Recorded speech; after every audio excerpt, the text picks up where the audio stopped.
ಧಾರ್ಮಿಕ ಕ್ಷೇತ್ರ, ಪುಣ್ಯ ಕ್ಷೇತ್ರ, ನಾನು ನಂಬುವ ದೈವ ಖಂಡಿತ ಇದ್ದಾನೆ. ಆದರೆ ದೈವವನ್ನು ಬಂಧಿಸಿ ಕಟ್ಟಾಕಿರುವಂಥ ರಾಕ್ಷಸರು ಸಹ ಇದ್ದಾರೆ.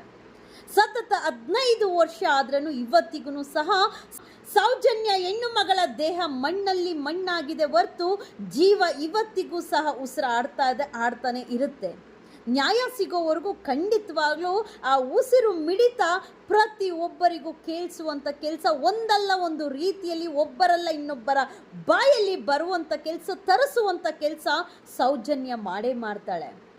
ಊರಿಗೆ ದೊಡ್ಡವರೇ ಕೊಲೆ ಮಾಡಿದವರ ಅಂತ ಹೇಳಿ ಧ್ವನಿ ಎತ್ತಿದ್ದಂಥ ಯೂಟ್ಯೂಬರ್ ಸಮೀರ್ ಎಳೆಯಾಗಿ ಮರು ಜೀವ ಕೊಟ್ಟು ಸೌಜನ್ಯಳ ಕತೆಗೆ ಪ್ರತಿಯೊಬ್ಬರ ಮನಸ್ಸು ಗೆಲ್ಲುವಂಥ ನ್ಯಾಯ ಕೊಡಿಸ್ಬೇಕು ಹೆಣ್ಮಗುಗೆ ಅಂತ ಮಾತಾಡುವಂಥ ನಮ್ಮ ಸೌಜನ್ಯ ವಿಚಾರ ಪ್ರತಿಯೊಬ್ಬರ ಮನದಲ್ಲೂ ಹೋಗಿ ಈ ಹೆಣ್ಮಗುಗೆ ಇನ್ನೂ ನ್ಯಾಯ ಸಿಗ್ಲಿಲ್ವಾ ಅಂತ ಹೇಳಿ ಈಗಲೂ ಗೋಗರಿತಾ ಇರುವಂಥ ಅನೇಕ ಯುವಕರೇ ಹೆಚ್ಚಿದ್ದಾರೆ. ಅದರಲ್ಲಿ ಸಮೀರ್ ಯೂಟ್ಯೂಬರ್ ಯಾವಾಗ ಅವರು ಸತತ 2 ದಿವಸದಿಂದ ಅವರ ವಿಡಿಯೋಸ್ ವೈರಲ್ ಆಗೋದು ಶುರು ಆಯಿತು, ಅವ್ರಿಗೆ ಥ್ರೆಟ್ ಕಾಲ್ಸ್ ಬರುವಂಥದ್ದು ಶುರು ಆಯಿತು.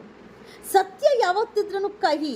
ಅದು ನಾವು ಹೋರಾಟ ಮಾಡಿದಂಥ ಸಮಯದಲ್ಲೂ ಸಹ, ಮಹೇಶ್ ಅಣ್ಣವರು ಹೋರಾಟ ಮಾಡಿದಂಥ ಸಮಯದಲ್ಲೂ ಸಹ ಅನೇಕ ಬೆದರಿಕೆ ಕರೆಗಳು, ಅನೇಕ ಬೆದರಿಕೆ ಕಾಲ್ಸ್, ಅನೇಕ ಸುಳ್ಳು ಕಂಪ್ಲೇಂಟು, ಸುಳ್ಳು ತೇಜೋವಧೆ, ಸುಳ್ಳು ಮಾನಹಾನಿ, ಎಷ್ಟೇ ಅವಮಾನ ಮಾಡಿದ್ರೂ ಸಹ ನಮ್ಮ ಸೌಜನ್ಯ ಹೆಣ್ಣು ಮಗಳಿಗೆ ನ್ಯಾಯ ಸಿಗಲೇಬೇಕು ಅಂತ ಎಲ್ಲ ಪ್ರತಿಯೊಬ್ಬರು ಸಹ ಧ್ವನಿ ಎತ್ತಿ ಹೋರಾಟ ಮಾಡುವಂಥ ಸಮಯದಲ್ಲಿ ದೊಡ್ಡ ಮನುಷ್ಯ ಅಂತ ಹೇಳಿಸ್ಕೊಂಡಿರುವಂಥ ರಾಕ್ಷಸ ಪ್ರತಿಯೊಬ್ಬರ ಮೇಲೆ ಸ್ಟೇ ತರುವಂಥ ಕೆಲಸ ಮಾಡ್ದ.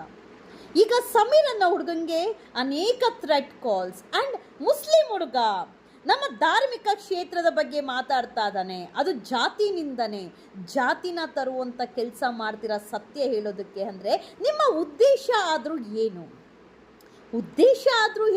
ಅನೇಕ ಜನರಿಗೆ ಇವಾಗ ಗೊತ್ತಾಗ್ತಾ ಇದೆ ಧಾರ್ಮಿಕ ಕ್ಷೇತ್ರ ಜೈನರ ವಶದಲ್ಲಿದೆ, ಅದು ನಮ್ಮ ಹಿಂದೂಗಳ ವಶದಲ್ಲಿಲ್ಲ, ಜೈನರ ಕೈವಾಡದಲ್ಲಿದೆ. ಅಲ್ಲಿ ಬರ್ತಾ ಇರುವಂಥ ಹಣ ಪ್ರತಿಯೊಂದು ಜೈನರ ಸಮುದಾಯಕ್ಕೆ ಹೋಗ್ತಾ ಇದೆ ಹೊರತು ಹಿಂದೂಗಳಿಗೆ ಬರ್ತಾ ಇಲ್ಲ.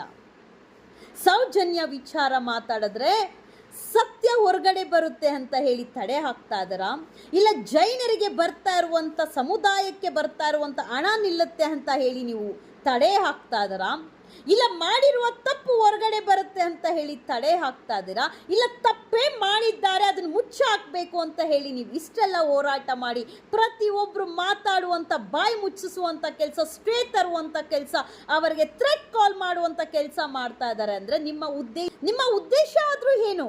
ನಿಮ್ಮ ಮನೆಯಲ್ಲಿರುವಂಥ ಹೆಣ್ಣು ಮಕ್ಕಳನ್ನ ಇದೇ ಥರ ಬಳಸ್ಕೊಂಡು ಬಿಸಾಕ್ತಾ ಇದ್ದೀರಾ?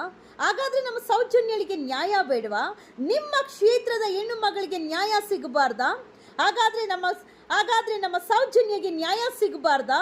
ಪಾಪ ಏನೂ ಅರೆಯದ ವಯಸ್ಸಲ್ಲಿ ಬಾಳಿ ಬದುಕಬೇಕಾಗಿರುವಂಥ ಹೆಣ್ಣು ಮಗು ಕೊಲೆ ಆಗಿ ಅತ್ಯಾಚಾರ ಆಗಿ ಸಾವನ್ನಪ್ಪದ್ಲಲ್ಲ, ಅದು ಇವತ್ತು ಸಹ ನಮ್ಮ ಕಣ್ಣು ಮುಂದೆ ತೇಲಾಡ್ತಾ ಇದೆ. ಅವಳು ಕೊಲೆ ಆಗಿ ಅತ್ಯಾಚಾರ ಆಗಿ ಬಿಸಾಕಿರುವಂತ ಆ ಒಂದು ಸನ್ನಿವೇಶಗಳು, ಫೋಟೋಸ್ ನೋಡಿದ್ರೆ ಇವತ್ತು ನಮ್ಮ ಕಣ್ ತುಂಬ ನೀರು ತುಂಬುತ್ತೆ. ಆ ಹೆಣ್ಣು ಮಗಳು ನಿಮ್ಮ ಮನೆಯ ಹೆಣ್ಣು ಮಕ್ಕಳಾಗಿದ್ರೆ ಏನು ಮಾಡ್ತಾ ಇದ್ರಿ? ಯಾರೂ ಸೌಜನ್ಯ ವಿಚಾರದ್ರಲ್ಲಿ ನ್ಯಾಯ ಕೇಳಬಾರ್ದು, ಯಾರೂ ಸೌಜನ್ಯ ವಿಚಾರದ್ರಲ್ಲಿ ಧ್ವನಿ ಎತ್ತಬಾರ್ದು.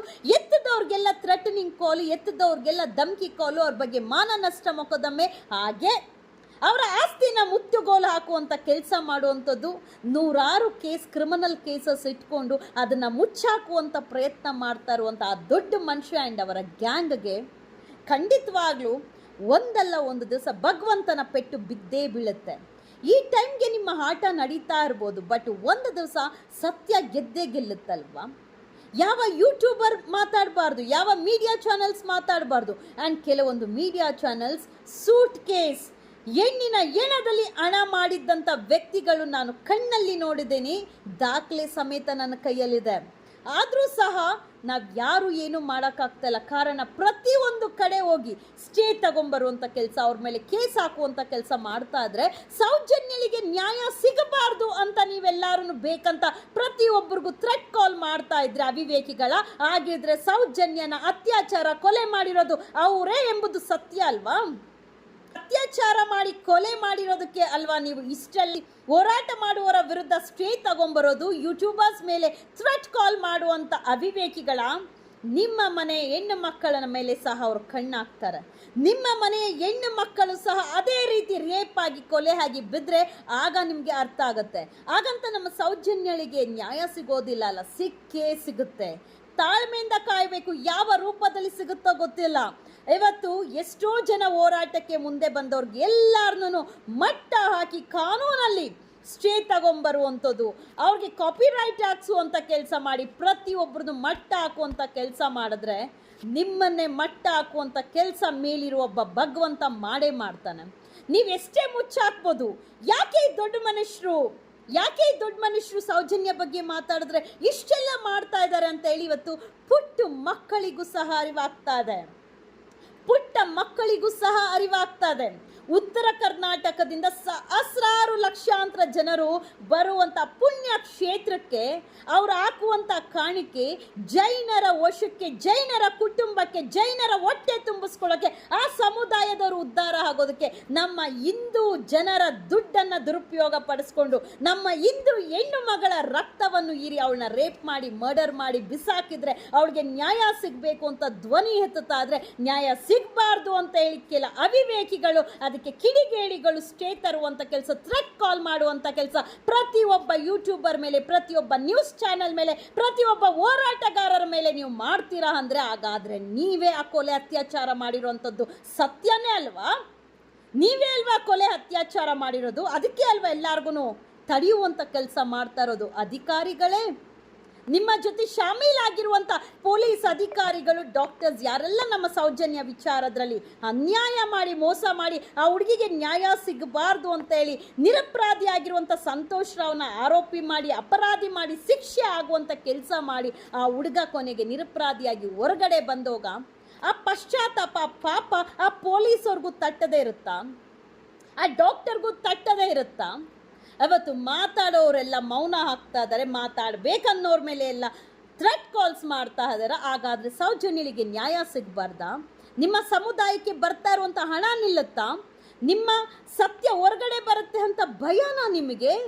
ಯಾಕಿಷ್ಟು ಭಯ? ತಪ್ಪು ಮಾಡಿಲ್ಲ ಅಂತ ಅಂದರೆ ರಾಜ್ಯಾದ್ಯಂತ ದೇಶಾದ್ಯಂತ ಹೋರಾಟ ಮಾಡಲಿ ಬಿಡಿ. ಸೌಜನ್ಯಳಿಗೆ ನ್ಯಾಯ ಸಿಗಬೇಕು ಅಂತ ಹೇಳಿ ಕರ್ನಾಟಕದಿಂದ ದೆಹಲಿ ತನಕ ಹೋಗಿ ಹೋರಾಟ ಮಾಡಿದ್ದಾರೆ. ಸಹಸ್ರಾರು ಲಕ್ಷಾಂತರ ಯುವಕರು ಧ್ವನಿ ಎತ್ತಿದ್ದಾರೆ ಈ ಹೆಣ್ಣು ಮಗುಗೆ ನ್ಯಾಯ ಸಿಗಬೇಕು ಅಂತ ಹೇಳಿ. ಸೌಜನ್ಯ ಹೋರಾಟಕ್ಕೆ ಹೋಗಿ ಎಷ್ಟೋ ಜನ ರೌಡಿ ಶೀಟರ್ಸ್ ಹಾಕೊಂಡಿದ್ದಾರೆ, ಗೊತ್ತಿದೆಯಾ ನಿಮಗೆ? ನಿಮಗೆ ಮಾನವೀಯತೆ ಇಲ್ವಾ? ನಿಮ್ಮ ಮನೇಲೂ ಹೆಣ್ಣು ಮಕ್ಕಳಿಲ್ವಾ? ಇವತ್ತು ಆ ಯೂಟ್ಯೂಬರ್ ಮಾತಾಡಿದಂಥ ಸಮೀರ್ಗೂ ಸಹ ಥ್ರೆಟ್ ಕಾಲ್ಸ್ ಕೊಟ್ಟು ಭಯ ಕೊಟ್ಟು ಜಾತಿ ನಿಂದನೆ ಮಾಡಿ ನೀನು ಮುಸ್ಲಿಂ ಯುವಕ, ನಮ್ಮ ಧಾರ್ಮಿಕ ಕ್ಷೇತ್ರಕ್ಕೆ ಕಳಂಕ ತರುವಂಥ ಕೆಲಸ ಮಾಡೋದಕ್ಕೆ ನೀನು ಈ ಥರ ಮಾಡ್ತಾ ಇದೆಯಾ ಅಂತ ಹೇಳಿ ಅವನ ನಂಬರ್ ಹಾಕಿ ಅವನ ಅಡ್ರೆಸ್ ಹಾಕಿ ಎಲ್ಲ ಗ್ರೂಪಲ್ಲಿ ಶೇರ್ ಮಾಡ್ತಾರೆ ಅಂತ ಅವಿವೇಕಿಗಳೇ. ನಿಮ್ಮ ಸಮಯ ಸಹ ಹತ್ರದಲ್ಲಿದೆ. ನೀವು ಮಾಡಿರುವಂಥ ಕೆಟ್ಟ ಕೆಲಸ ನಿಮ್ಮ ಸಮಯ ಸಹ ಹತ್ರದಲ್ಲೇ ಇದೆ, ತುಂಬ ದೂರ ಏನಿಲ್ಲ.